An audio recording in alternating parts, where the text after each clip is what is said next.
Buenos días, gracias a la organización de las jornadas. Para mí es un honor y un placer estar acá. Es un orgullo ver a muchos de mis exalumnos, aunque bueno, esto revela un poco mi edad, el año en el que nací. Entonces a la autoestima no me hace tan bien, pero de verdad les agradezco. Es muy bueno verlos profesionales, comprometidos, apasionados. No es fácil armar una jornada como estas. Así que muchas gracias. Resulta que hoy, me ofrecieron dar dos charlas. Una es la transfusión en pacientes neonatos y la otra relacionada con dos reacciones adversas asociadas a la transfusión. Vamos a empezar a hablar de neonatología. Me gustaría que la dinámica sea como las charlas anteriores, que si tienen alguna pregunta o algún comentario, la podemos hacer, digamos, en el medio de la conferencia. Y por supuesto las preguntas también al final. Resulta que yo entendí que respondiendo 9 preguntas podríamos estar muy cerca de ofrecerle la mejor terapéutica transfusional a nuestros pacientes neonatos. Entonces pensé esta charla en base a 9 preguntas y espero que cuando terminemos de responderlas podamos ir a nuestras unidades de neo a transfundir a nuestros neonatos lo mejor posible. Y esto es así. La primera es si los neonatos críticos requieren más transfusiones que el resto de la población de nuestros hospitales. Levanten la mano quienes trabajan en hospitales que tienen unidades de cuidados intensivos neonatales, para más o menos ver la prevalencia. Bien, entonces nos preocupan estos pacientes porque llevan muchas transfusiones. ¿Y por qué llevan muchas transfusiones? Primero que el 90% de los neonatos con muy bajo peso al nacer, y nosotros hablamos de muy bajo peso al nacer cuando pesan menos de 1000 gramos, y cuando hablamos de bajo peso al nacer son menos de 1500 gramos, necesitan al menos una transfusión durante su internación. Que la mitad de los pacientes recién nacidos con un peso al nacimiento entre 1000 y 1500 van a necesitar una transfusión de glóbulos rojos durante su internación. Entonces, acá vemos que son poblaciones que necesitan mucha transfusión, necesitan mucho del servicio de hemoterapia o el servicio de medicina transfusional. ¿Cuántos pacientes pretérminos nacen en Argentina por año? Más o menos nacen un 8% de todos los nacimientos, digamos, de recién nacidos vivos, son neonatos pretérminos. Más o menos tenemos 700.000 nacidos en Argentina, un 8% son más o menos 55.000, 56.000 pacientes pretérmino. Pretérmino es menos de 37 semanas, con lo cual, cuando evaluamos qué cantidad de sangre necesita una región, una provincia o un país, necesitamos hacer zoom y poner la lupa en estos pacientes. ¿Cuántos de estos pacientes nacen en mi provincia? Porque les voy a tener que dedicar no solamente mucha sangre, sino voy a tener que dedicarle componentes especiales. Para aquellos que toman decisiones sanitarias, esto es algo para ver. Entonces sabemos que se transfunden mucho, sabemos cuál es la prevalencia en Argentina y nos preguntamos si los pacientes neonatos se adaptan a la anemia igual que los adultos o los niños mayores. Si tienen algún mecanismo que los ayude a tolerar mejor o peor situaciones de anemia. Y resulta que cuando... ¿No les molesta si me siento? No. Gracias. ¿Y si les molesta? No, porque veo así mejor la pantalla.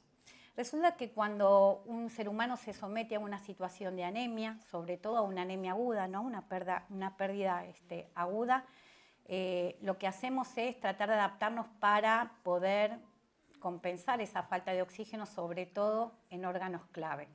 Entonces aumentamos la capacidad para extraer el oxígeno, aumentamos la frecuencia del ritmo cardíaco, el volumen sistólico y el volumen minuto, redistribuimos el flujo sanguíneo a órganos claves, desplazamos hacia la derecha, ¿se acuerdan la curva de desplazamiento de hemoglobina que nos guía, digamos, cuál va a ser la afinidad de la hemoglobina por el oxígeno? Bueno, la desplazamos a la derecha para que la hemoglobina sea menos afín y pueda ceder más oxígeno a los tejidos y a la microcirculación. Y también hay un mecanismo de feedback positivo por el cual se aumenta la síntesis de eritropoyetina para justamente compensar la pérdida de glóbulos rojos. Pero en nuestros pacientes tenemos diferencias fisiológicas, bioquímicas, anatómicas que hacen que estos pacientes toleren menos situaciones de anemia. Entonces, esto nos lleva a que tenemos que definir distintos umbrales para la transfusión, y cuando digo umbrales me estoy refiriendo a qué hematocrito o hemoglobina voy a decidir transfundir a mis pacientes. Si en un paciente adulto puede tolerar una hemoglobina de 5, vamos a ver que los neonatos, por estas características particulares, no pueden hacerlo. Y además en ocasiones requieren, como dije al principio, no solamente mucha sangre, sino sangre preparada bajo condiciones especiales. Bien, ¿qué se le suma, además de tener distintos mecanismos para adaptarse a la anemia? Tienen una entidad particular que justamente es la anemia del prematuro, y que si sabemos que los neonatos nacidos a término tienen un nadir de hemoglobina como un adulto, como un niño más grande, que es 11 o 12 gramos por decilitro durante los 2 o 3 primeros meses de vida, y raramente mantienen un nivel menor a 9, en los neonatos pretérminos la hemoglobina desciende, ¿sí? Entre los 1000 y 1500 gramos al nacer, la hemoglobina puede ser de 8, y menos de 1000 gramos tienen una hemoglobina de 7. O sea, desde el vamos ya estamos partiendo por esta entidad que se llama anemia del prematuro con una hemoglobina menor. ¿Cuáles son las diferencias hematológicas? Tienen ausencia de la síntesis de eritropoyetina ante disminución de la masa globular, y además tienen un acelerado metabolismo de la eritropoyetina. ¿Qué tienen como característica? Tienen hemoglobina F, ¿sí? Y disminución del 2,3-DPG con aumento de la afinidad del oxígeno por la hemoglobina, con lo cual tienen menos capacidad de ceder ese oxígeno a los tejidos. Una reducción de la vida media de los hematíes entre un 20 o 25% en los recién nacidos a término y hasta un 50% en los pretérminos, y una disminución de los precursores de la médula ósea. Esto agrava la anemia que tendrá de per se por alguna condición de morbilidad que tenga mientras está internado en la UCI.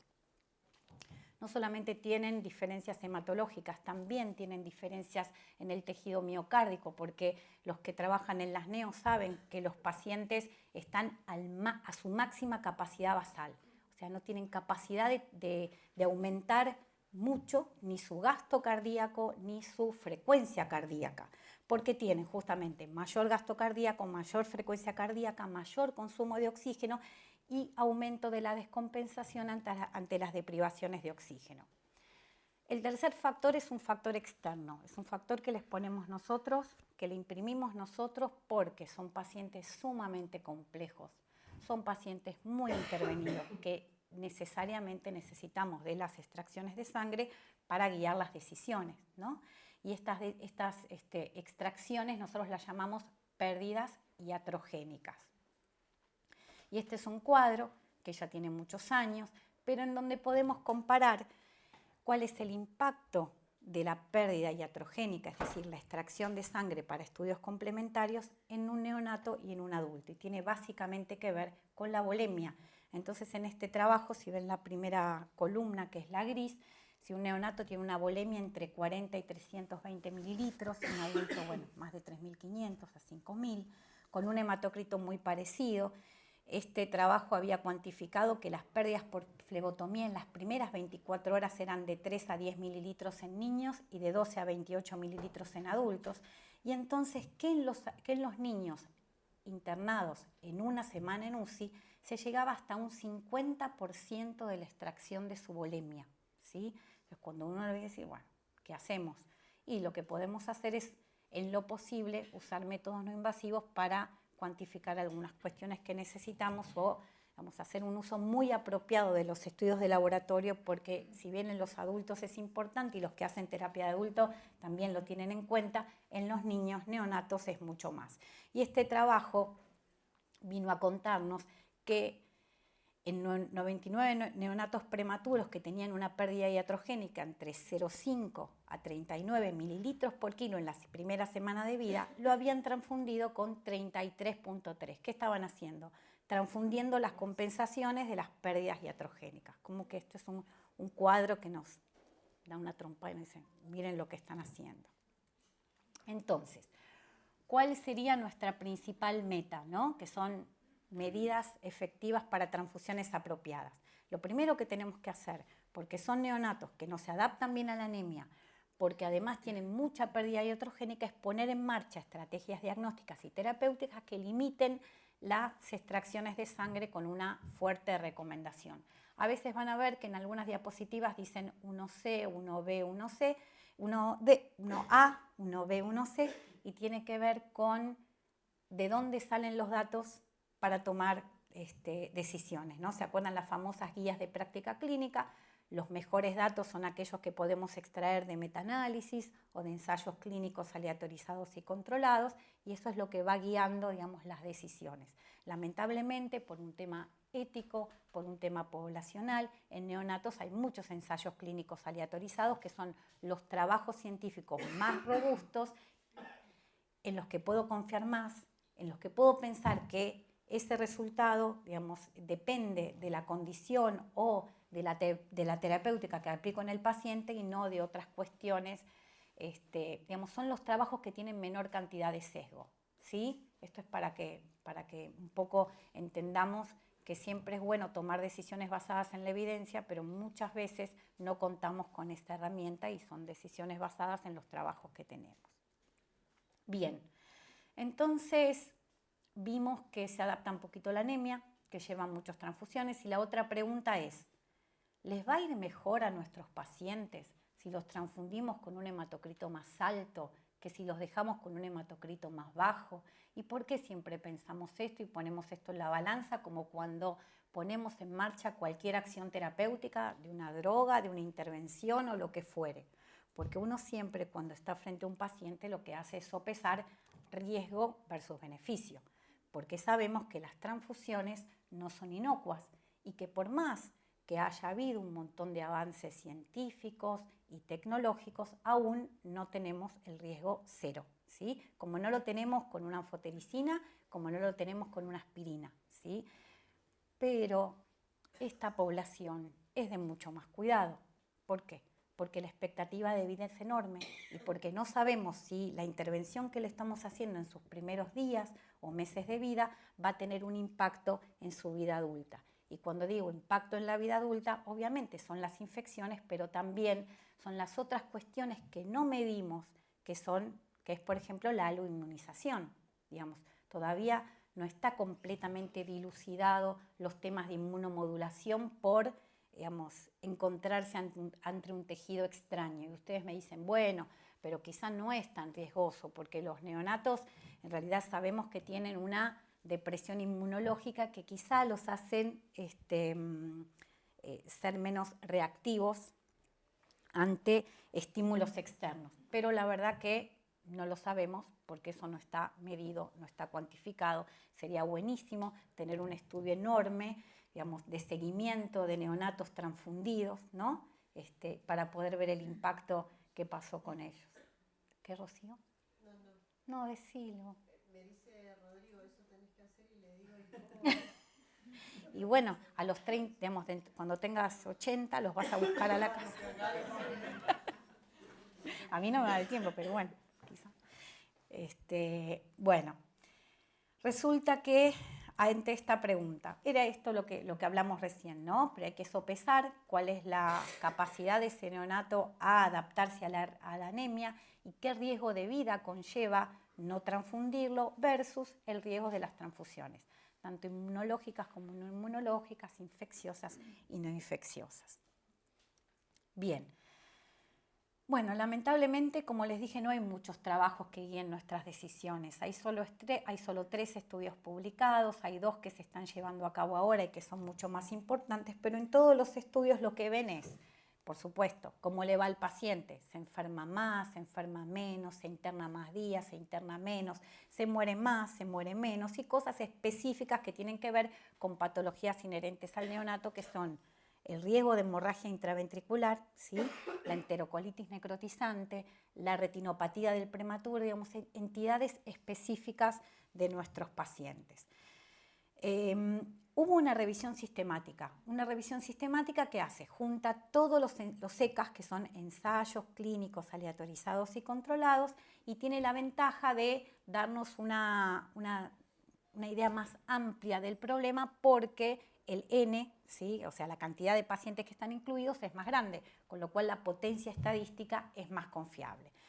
Pero bueno, tienen serias limitaciones metodológicas, porque no todos los estudios transfundían a los pacientes con los mismos umbrales, no eran tan comparables los grupos de estudios, no hay impacto de la mortalidad, morbilidad mayor en pacientes menores que tienen menor a 1.500 gramos, pero bueno, ellos concluyen que una buena recomendación sería umbrales de hemoglobina de acuerdo a las edades postnatales, ¿no? Si tiene una semana de edad postnatal y no tiene ¿cómo se llama? Compromiso respiratorio, si no está en CPAP o en RM o lo que fuere, lo podemos mantener con una hemoglobina de 10. Si tiene compromiso respiratorio, con una hemoglobina de 11.5 en la semana 2, y así ven este cuadro que es muy sencillo de entender, pero también ven que los umbrales son más altos que en los adultos. En un adulto, ¿cuánto se toleraría en la UCI para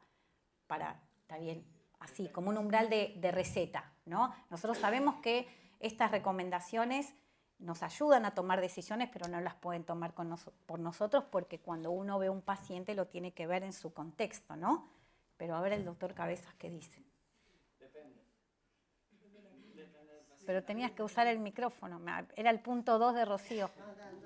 Depende del paciente, pero si es paciente estable y que está de salida y no hay patología aguda, podemos tolerar 7 u 8 sin problema. Hay algunos que claro. llegar al 10.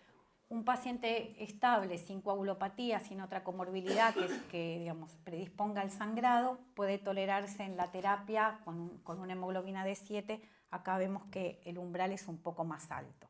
Bueno, pero el primer trabajo incluye 103 pacientes, dividieron a los pacientes en 3 grupos, aquellos que estaban con requerimiento de oxígeno NRM, asistencia respiratoria mecánica, con oxígeno suplementario y sin requerimiento de oxígeno.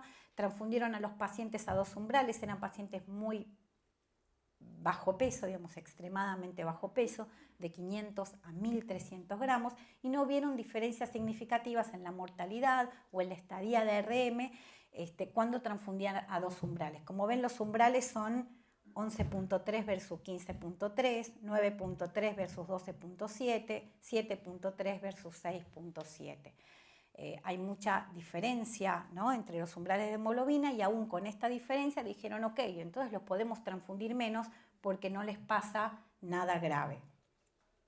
Estos, digamos, lo que está ahí recuadrado es la prevalencia de leucomalacia periventricular, hemorragia intraventricular y retinopatía del prematuro, en el cual no había diferencias significativas en estos efectos, digamos, indeseados o en esta patología de los prematuros, transfundiéndolos con mucha sangre o transfundiéndolas con poca sangre, por decirlo de alguna forma. Pero resulta, es decir, a corto plazo parecía que los podíamos transfundir menos, pero a largo plazo, cuando hicieron un seguimiento de estos pacientes, ¿sí?, a 5 años, vieron que a favor de la estrategia restrictiva, los pacientes incluidos en el grupo liberal tuvieron peor desarrollo neurocognitivo que aquellos que habían sido transfundidos con más sangre. Este es el segundo trabajo. No lo vamos a desmenuzar en profundidad, pero quiero mostrarle más o menos lo mismo. Fueron 400 pacientes, los transfundieron a 2 umbrales, uno más alto y uno más bajo, los dividieron entre los que tenían requerimiento respiratorio y los que no tenían, y no vieron diferencias significativas en puntos finales como muerte, enfermedad pulmonar, retinopatía del prematuro, injuria cerebral o desarrollo neurocognitivo. Estas son las tablas de resultados. Cuando ven la P, ven que no hay diferencias significativas en ambos grupos en los puntos finales que le conté. pero los resultados a largo plazo, los pacientes asignados al grupo restrictivo otra vez tuvieron peor desarrollo neurocognitivo. Parece que a corto plazo es un resultado y a largo plazo es otro. Después de todo esto aparece la Cochrane. La Cochrane es esa organización que reúne todas las revisiones sistemáticas de cualquier pregunta de la medicina que querramos hacernos, y entonces la Cochrane dice que todavía no hay evidencia suficiente para determinar umbrales de transfusión en esos pacientes, y lo que guía la necesidad de transfundir es la clínica.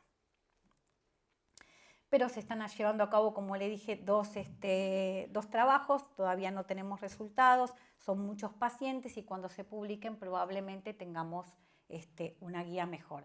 Y esto lo digo porque a diferencia de los adultos, y los que hacen adultos saben que hay muchísimos trabajos relacionados con umbrales y nos sentimos mucho más cómodos para tomar decisiones porque estamos respaldados con la ciencia. En este tipo de pacientes no lo podemos hacer. Y esto es para que nosotros conozcamos cuáles son las limitaciones cuando tenemos que pelearnos con un neonatólogo respecto de los umbrales. Como no nos peleemos tanto porque no hay muchas certezas. O sea, en este caso, que yo sí siempre estoy a favor de la lucha encarnizada contra cirujanos, anestesiólogos, con los neonatólogos, dejémoslo tranquilos porque la verdad que no hay evidencia. Lo que sí les traje es una comparación de umbrales de distintas sociedades científicas o organismos sanitarios de distintos países.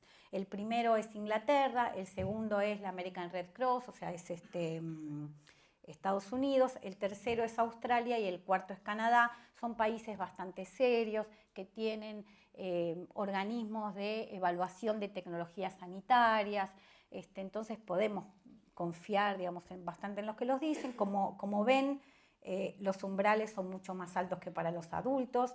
Inglaterra dice que en una anemia de 24 horas en las primeras 24 horas del día deberíamos transfundir a nuestros neonatos con una hemoglobina de 12, que es altísima. Sin embargo, Australia dice entre 10 y 12. O sea, no es lo mismo si tiene una cardiopatía congénita cianótica que no es lo mismo si van a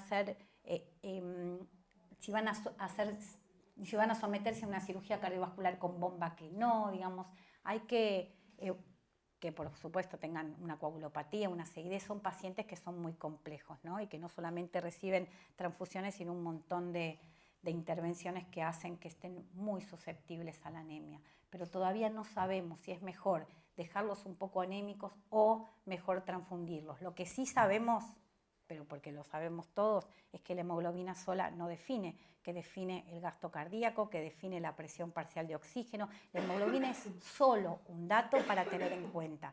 ¿Por qué lo sabemos? Porque intentamos transfundir pacientes críticos en las terapias que tienen mucha alteración de la microvasculatura, por ejemplo, una meningococcemia, una CID, los transfundimos y no tenemos resultados. ¿Por qué no tenemos resultados? Porque aumenta la viscosidad, porque aumenta la viscosidad a nivel de la microvasculatura y eso no significa que el tejido pueda tomar el oxígeno que la transfusión le ofrece. ¿Se entiende un poco? O sea, no sabemos qué es mejor, lo dejamos un poco anémico o... Entonces ahí tenemos que evaluar dónde está el problema. Si está en la microvasculatura, si es un paciente con sepsis, por más que lo transfundamos, no solo no va a mejorar su estatus, digamos, de hipoxia tisular, sino que la vamos a empeorar. ¿Sí? ¿Qué? Es mitocondrial el asunto, muy bien. Entonces, cuando nos dicen, no, pero este umbral, pero el otro umbral, bueno, hay que hacer zoom, hay que ir más adentro de lo que le está pasando al paciente para poder tomar una buena decisión. Por eso tenemos que estar muy cerca de los usuarios, tenemos que estar muy cerca de aquellos que toman decisiones para transfundir a sus pacientes, pero para estar cerca tenemos que tener un background de conocimiento, ¿no? Para poder fundamentar y que no sea una lucha, no con 7, no con 12, no con 15, quizá con 15 sí, quizá con 7 no. ¿Algo hasta acá? Comentarios, lo que quieran, ¿Seguimos? Bien. Entonces, lo que vine repitiendo, no lo vamos a leer, hematocrito, hemoglobina, pobre predictor, pobre marcador para decidir las transfusiones. Bueno, entonces vemos que se transfunden mucho, que toleran poco la anemia, que no podemos definir un hematocrito y hemoglobina, pero tenemos que ver, ¿no?, si transfundiéndolos les va peor. ¿Y nosotros qué problema tenemos en los neonatos? Tenemos que tienen incidencia de hemorragia intraventricular casi un 4 a un 15% de los neonatos que están internados en la UCI, o sea, es una entidad para tener en cuenta. Se hicieron un montón de trabajos con esta pregunta, ¿qué pasa si los transfundo más? ¿Tienen más hemorragia intraventricular o menos? Y acá les traje una serie de trabajos. Uno dice que hay una mayor incidencia de hemorragia intraventricular severa si los transfundimos mucho. El otro trabajo dice que luego de ajustar por variables de gravedad y comorbilidad mayor, la incidencia de hemorragia en pacientes prematuros bajo pesos es más en los pacientes que se transfunden que en los controles. Que los recién nacidos pretérmino bajo peso con una hemorragia grado 1 que progresan a grado 3 o 4, la variable que más significativamente se asoció son las transfusiones de glóbulos rojos. Entonces ahí vemos qué pasa cuando tengo, digamos, que es otra de las preguntas que le tengo que hacer al neonatólogo. ¿Está con una hemorragia intraventricular? ¿Sospechás que tiene una hemorragia intraventricular? Porque ahí, ojo con las transfusiones. ¿Qué pasa con la enterocolitis necrotizante? Que también es una entidad que nos preocupa a los pediatras. Tal es así, tal se empezó a asociar, Oscar está, se empezó a asociar a la prematurez, que hay una entidad que se llama enterocolitis necrotizante asociada a la transfusión.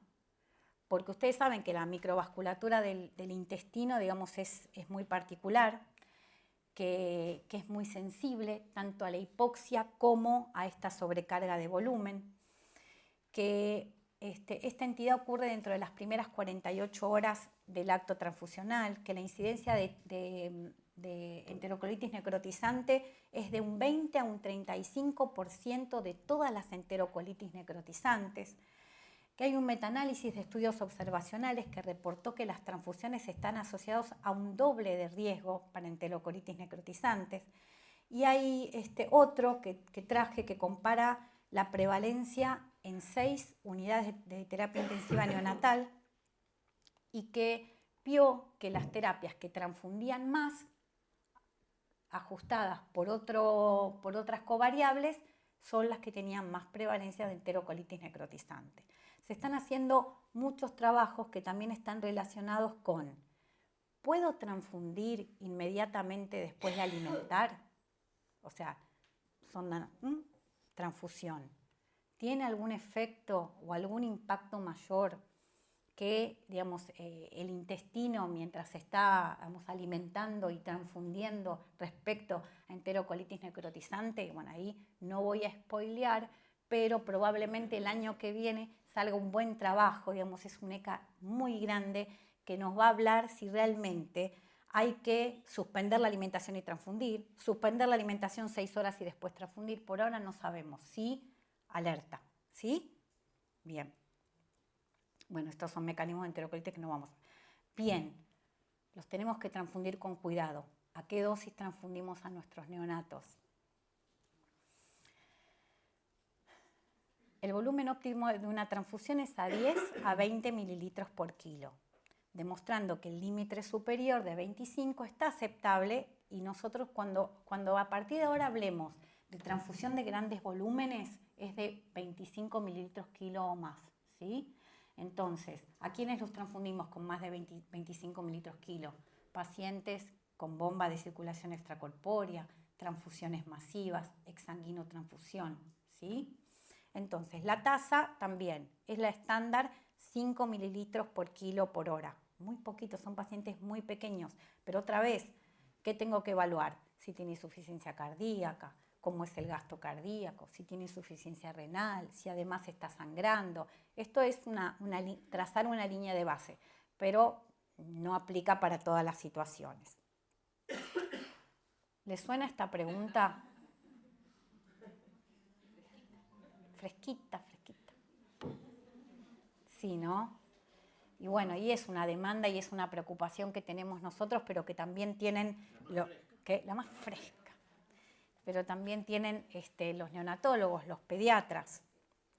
Y bueno, ¿y por qué les preocupa? ¿Por qué quieren unidades frescas? Porque saben que hay una hipercalemia, que puede haber una hipercalemia en el sobrenadante, digamos, porque los glóbulos rojos se van rompiendo, tienen apoptosis, porque además hay una disminución del 2,3-DPG, como pasa en todas las unidades, porque además están preocupados no solamente por la masa globular, sino qué pasa con las soluciones preservantes anticoagulantes. Lo que tienen las soluciones impacta en el neonato, en el volumen en la que se presentan, y además porque los neonatos saben y nosotros también sabemos que hay una lesión por almacenamiento, que no es lo mismo un glóbulo rojo en el día 5 que en el día 42. Bioquímicamente, fisiológicamente, lo que hay que establecer es ese vínculo entre lo que encontramos bioquímicamente y la clínica del paciente, porque sí puede haber lesión por almacenamiento. Ahora, la otra pregunta, ¿esta lesión tiene un impacto en el paciente? Entonces, ¿por qué aumenta? Esto lo vamos a pasar rápido porque es como más básico, pero bueno, ¿por qué aumenta el potasio? Y está relacionado con la temperatura de almacenamiento. Los glóbulos los almacenamos a 4 grados, entonces la bomba sodio-potasio de la membrana de la célula está paralizada, provocando la salida de potasio de la célula, y a los 3 días de almacenamiento la concentración puede aumentar, y esto está sacado tal cual de nuestro manual técnico, en 50 miliequivalentes por litro, ¿sí? Cada vez que va pasando el tiempo, sale más potasio, aumenta la concentración en la unidad. Pero, ¿qué pasa? Estas son unas cuentas que están en trabajos que escriben sobre pediatría, ¿no? Hay un tipo que se llama Strauss, que está bastante en los trabajos, que si ustedes lo quieren, ya ahora es viejísimo, ¿no? No sé si sigue publicando, pero publicó, está jubilado, pero publicó mucho, y es bueno buscarlo y leerlo porque tiene una mirada muy interesante sobre las transfusiones en neonatología. Y entonces él dice que a los 42 días de almacenamiento, con un hematocrito del 60%, estoy hablando de un hematocrito del 60%, y los banqueros me van a entender por qué lo menciono así. Bueno, tiene, como dijimos en la diapositiva anterior, una concentración de 50 miliequivalentes de potasio por litro. Si yo transfundo a un neonato que pesa 1.500 gramos o 1.000 gramos a 10 mililitros por kilo, le estoy ofreciendo 0,3 miliequivalente por dosis, ¿sí? Si el requerimiento diario para un neonato es 2 a 3 miliequivalentes por kilo, es para que nosotros veamos que la verdad es un impacto despreciable, ¿no?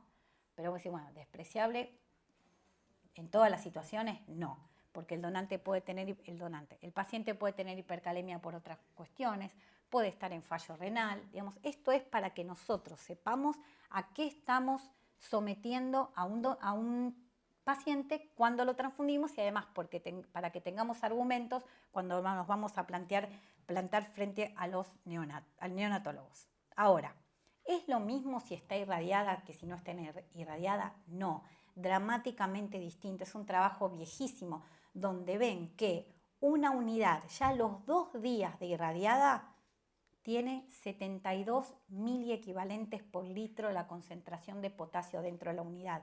Y ven en estas dos curvas, viejísimas, ¿no?, cómo exponencialmente a medida que van pasando los días, tanto en la irradiada como en la no irradiada va subiendo el potasio extracelular, pero en la irradiada mucho más. Y entonces, ¿qué decimos? Que aquel hospital que tenga unidad de cuidados intensivos neonatal tiene que tener cerca, en lo posible, un irradiador. ¿Por qué? Porque lo mejor es tomar esa alícuota, irradiarla y después transfundirla. Obviamente, si no se puede, no se puede. Es solo para tenerlo en cuenta, que cuanto más próxima a la transfusión esté la irradiación, mejor vamos a transfundir a nuestros pacientes, ¿sí? No siempre es posible, no sé acá cómo es la situación. Justo estábamos hablando. Sí. No, porque pasa en todos lados. El doctor Torres hace algunos años nos hizo el comentario, nos hizo la sugerencia, nos contó cómo trabajaba. Yo tengo una voz repotente. Ah, bueno. No estás cumpliendo con tu punto 2. El doctor Torres nos había contado hace unos años atrás y nos había hecho la sugerencia de que hiciéramos la irradiación diaria y nos contaba cómo trabajan ustedes por una cuestión de distancia entre la Sarna y el Garrafa. Nosotros, la distancia es un poquito mayor, la verdad es que no es que sea tan lejos el centro regional, por lo menos del lago, pero sí tenemos algunas cuestiones operativas.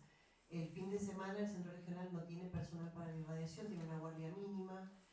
Nosotros no tenemos movilidad y el centro regional tampoco.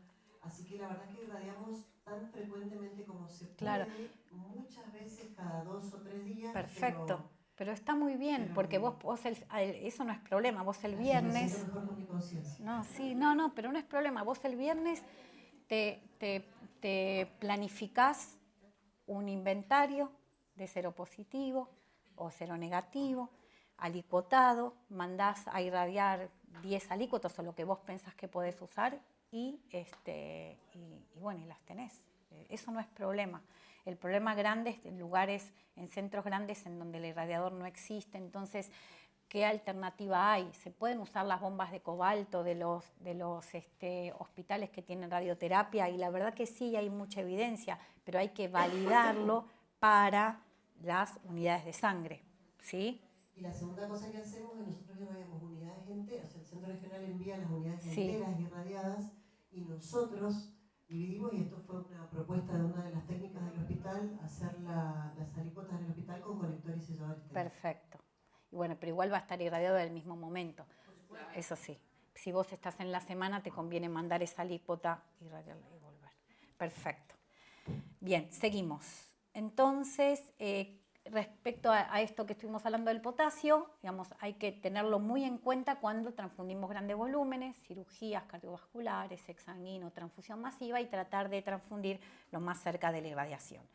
¿Qué pasaba con el 2,3-DPG? Bueno, sabemos, porque trabajamos en bancos de sangre, que el 2,3-DPG baja pronunciadamente en cualquier glóbulo rojo almacenado, aumentando la afinidad del oxígeno por la hemoglobina, ¿no? Pero cuando uno las transfunde, digamos, hay una recuperación y lo mismo pasa con los pacientes neonatos.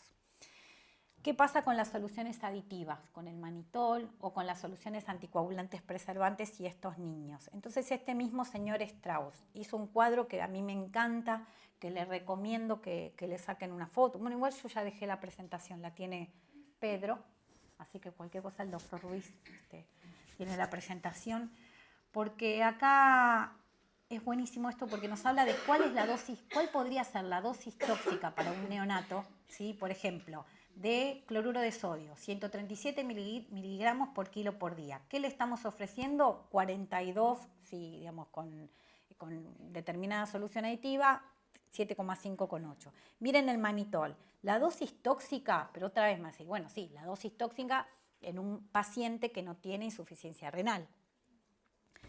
Es de 360 miligramos por kilo por día y nosotros le estamos ofreciendo por dosis 33. ¿Está? Es para que nosotros lo tengamos en cuenta. Porque, ¿por qué? Cuando indicamos, no pensé que el doctor quería decir, cuando indicamos, no sé, imipenem, sabemos perfecto qué tiene y qué efecto terapéutico vamos a esperar en el paciente y cuando indicamos una transfusión no. ¿Por qué las transfusiones no tienen un prospecto y nos dicen exactamente qué hemoglobina tiene, el glóbulo rojo, ¿no? ¿Qué hemoglobina, qué hemólisis tiene, qué pH tiene, qué volumen tiene, qué plasma tiene? Digamos, eso sería buenísimo, no, porque es así, yo creo que obviamente no lo podemos hacer, no se puede hacer, pero digo que tenemos que tenemos que tender a pensar en eso. Qué bien que nos haría conocer exactamente lo que tiene una unidad para poder tomar mejores decisiones y darle una seguridad al médico que transfunde, porque somos una industria farmacéutica, con la diferencia que tratamos con un biológico, con la diferencia que hay mucha variabilidad que empieza con el tipo de donante que atendemos. No todos los donantes tienen la misma volemia, la misma masa globular, la misma calidad de glóbulos, la misma hemoglobina. Nosotros hay un montón de cosas que en el donante no medimos. Piensen en sickle cell, piensen en rasgo drepanocítico o en talasemia, ¿se entiende, no? Estamos como muy a ciegas todavía. Entonces intentemos estandarizar todo lo que podemos. Es solo como un concepto ahí al margen. Bien.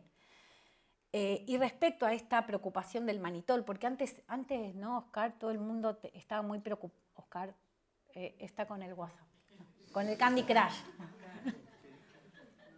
No, que antes había mucha preocupación con el manitol. Antes era, o sea, fue muy difícil introducir en los hospitales más que atienden pediatría el manitol, y hay algunos médicos que todavía no aceptan esas unidades. No, porque, ¿saben por qué le pregunto al doctor? Porque el doctor el doctor trabaja en el hospital que tiene la maternidad pública más grande, que es la maternidad Sardá, y tiene muchísima experiencia.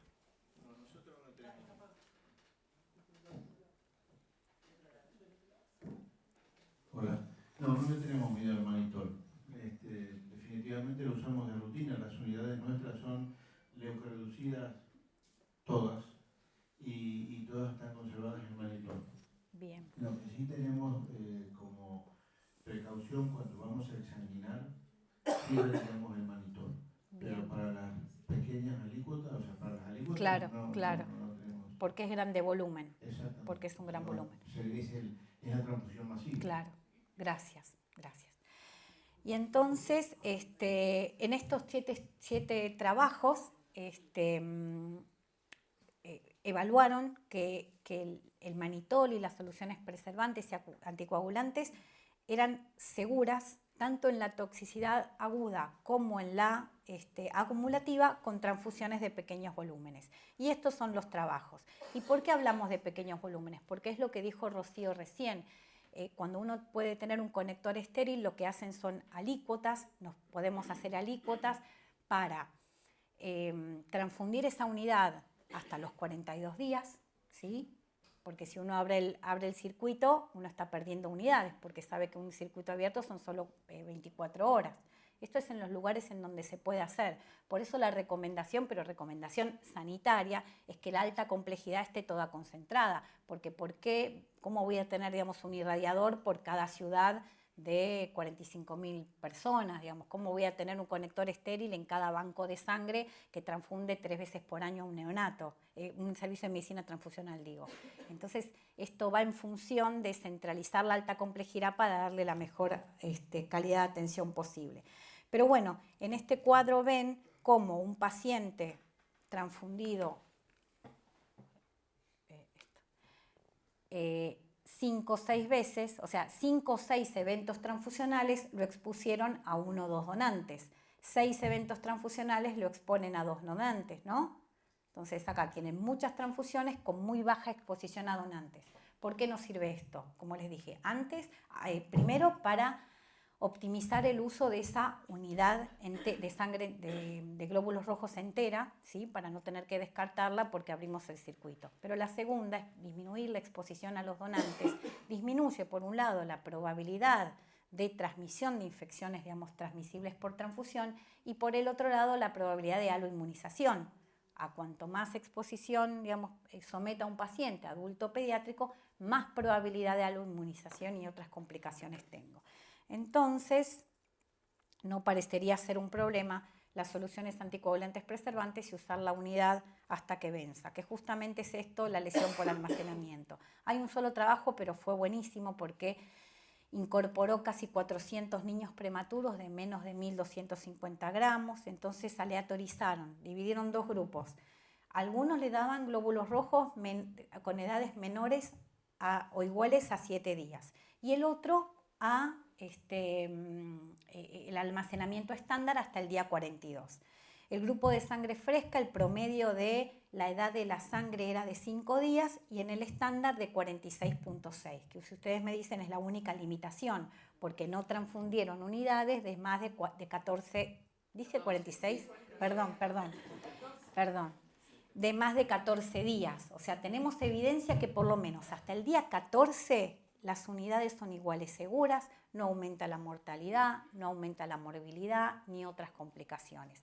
Por este trabajo que es un gran ECA, un gran ensayo clínico aleatorizado. Entonces, sangre fresquita sí te puedo dar en algunas situaciones, transfusiones masivas, exsanguino, cirugía cardiovascular con bomba, cuando no tengo posibilidad de tener el irradiador cerca, pero digamos, hay evidencia que nos dicen que sangre más vieja se puede transfundir igual de segura. Y en adultos hay mucho más. Esto es el conector estéril, es lo que necesitamos para tener esa unidad que alicuotamos, ¿no? Para no abrir el circuito y que nos dure hasta el vencimiento de la unidad, con la salvedad que ustedes saben que si irradiamos las unidades que el vencimiento es menor, ¿no? Es 28 días. Estas son las bolsas cuádruples, se transfunde en lo posible porque son volúmenes muy pequeños. Imaginen 10 mililitros por kilo en 1000 gramos. Con jeringa, en una bomba Russell, o ahora no sé cómo se llaman. Yo miro al terapista. Bien, bueno, en el Hospital Garrahan hace muchísimos años está la posibilidad de tener esta tecnología, entonces se hizo un estudio en donde vieron que con la misma cantidad de transfusiones los pacientes se exponían mucho menos porque le reservamos una unidad, ¿sí? Dedicamos una unidad. Entra un paciente a la terapia complicado o complejo, nos avisan y dedicamos una o dos unidades para ese paciente. ¿Qué quiere decir? Vienen los donantes, un donante cero, un donante, digamos, que en lo posible que sea un donante repetido, ¿sí?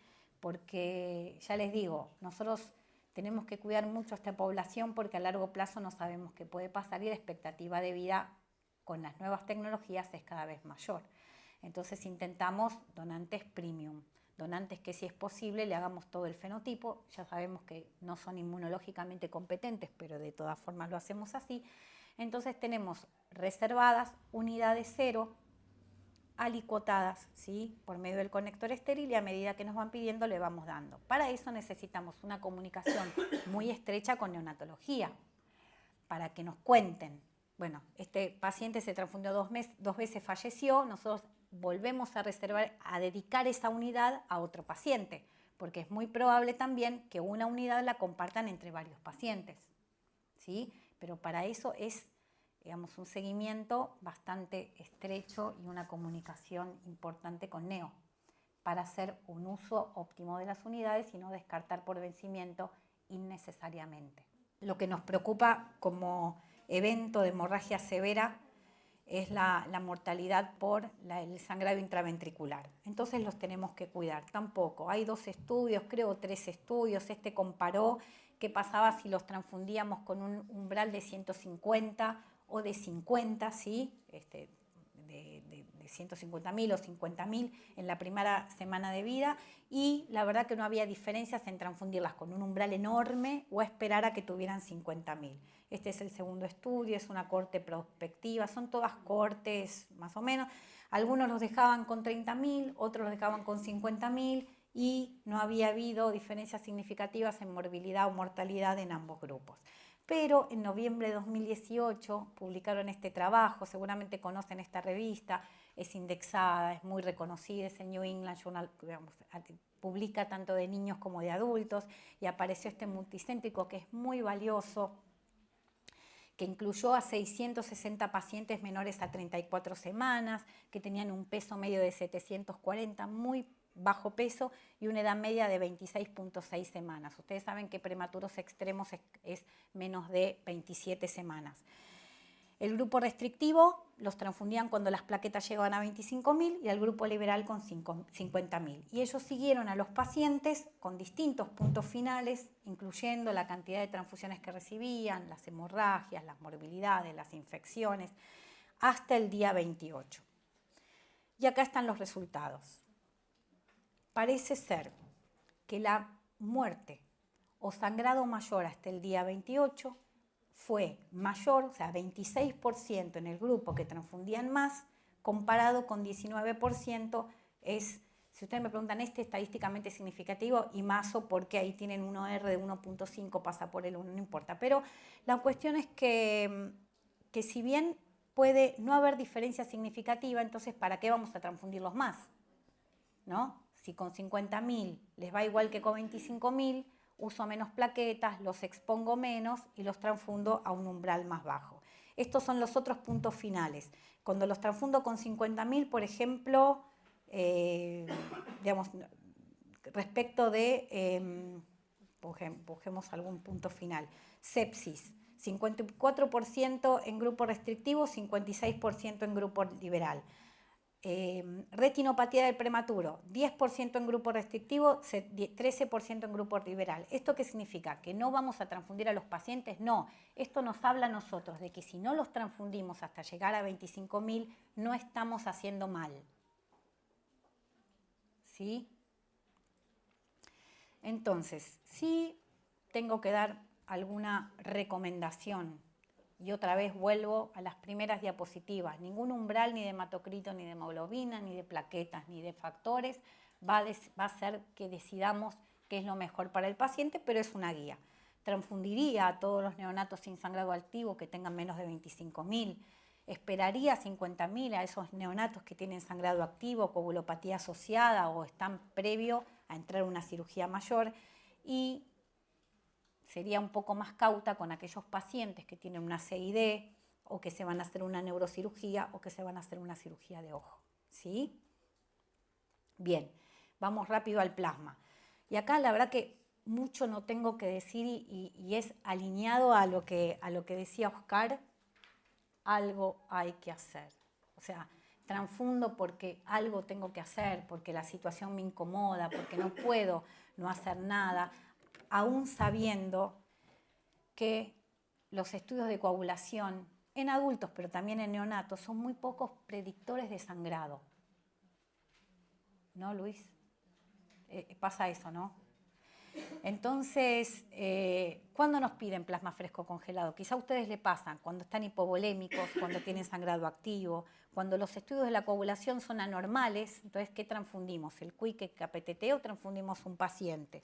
Cuando hay sangrado intraquirúrgico, bueno, los mejoramos, le hacemos algo, o sea, es entendible, pero bueno, hay que revisar para qué transfundimos, ¿no? Miren estos trabajos, o sea, no pasa solo acá. La mitad de las indicaciones de plasma es para neonatos con estudios de la población alterados sin evidencia de sangrado, en la Transfusion 2011. El 60% de las indicaciones no son consistentes con las recomendaciones. Un trabajo en la revista de enfermedades fetales neonatales 2014. O sea, no es Argentina, no es Mendoza, no es San Rafael. O sea, parece ser que en todo digamos, el planeta es el mismo problema con el plasma y las indicaciones. Los neonatos tienen un balance diferente de la actividad y esto lo pongo, son mucha variabilidad interlaboratorio para establecer rangos normales. Esto es importante porque no son los mismos umbrales para decir la transfusión de QIC y KPTT que en los adultos. ¿Cuántos de nuestros laboratorios pueden darnos rangos de referencia posta para neonatos? ¿Cuánto está estudiado eso? Entonces, ojo cuando tomamos decisiones para transfundir en base a pruebas de laboratorio. Y esto también, quizás para sacarle la foto, porque es el único trabajo que encontré para neonatos de menos de 34 semanas, validando las técnicas de rango con percentilos para QIC, KPTT y niveles de fibrinógeno. Menos de 28, entre 28 y 34, entre 30 y 36 y neonatos términos. Esto quizá como una referencia nos puede servir. No tengo experiencia, yo les pido disculpas, pero no puedo contestar sobre eso.